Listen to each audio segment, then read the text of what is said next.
Fala pessoal, hoje vou ensinar para vocês então como calcular a distância entre dois pontos. É geometria analítica, certo? Exemplo, tem esses dois pontos aqui, o ponto A, 3 e 7, o x dele é 3 e o y dele é 7, e o ponto B, o x dele é 1 e o y dele é menos 2. Como que eu calculo a distância entre esses dois pontos? Se eu pegar e fizer o eixo, colocar os dois pontos, né, no gráfico e juntar os dois pontos, pegar uma régua e medir o tamanho, eu acho a distância entre os dois pontos.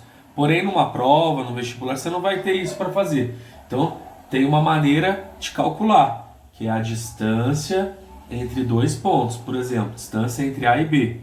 Como que calcula a distância entre A e B? É uma fórmula. É a raiz quadrada.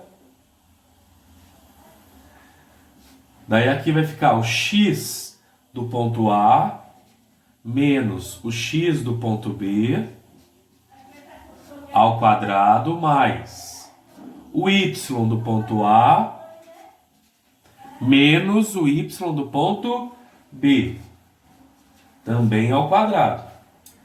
Daí você tem os dois pontos, coloca aqui, substitui na fórmula e acha. Vamos lá. Distância entre esses dois pontos aqui. X do ponto A é 3. Menos o x do ponto B, que é 1, ao quadrado, mais y do ponto A, 7, menos o y do ponto B, menos 2. Olha, o menos é da fórmula e o menos 2, então tem que colocar entre parênteses, ao quadrado, certo? Distância entre A e B. 3 menos 1, 2. 2 ao quadrado. Mais, aqui pode ser entre parênteses ou não, que é positivo. 7 menos com menos, mais. 7 mais 2, 9 ao quadrado. Distância entre A e B vai ser a raiz quadrada. 2 ao quadrado é 4. 9 ao quadrado é 81. 4 mais 81, que dá raiz quadrada de 85. 85 não tem raiz exata, mas tem aproximado.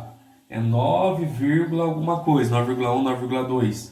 Porém, você também pode pensar assim, em racionalizar. Nesse caso aqui, 85, eu não vou racionalizar, certo? Porque mesmo que eu divida aqui por 5, não dá para racionalizar. Então eu deixo assim mesmo. Ou você põe um valor aproximado. Beleza? Valeu!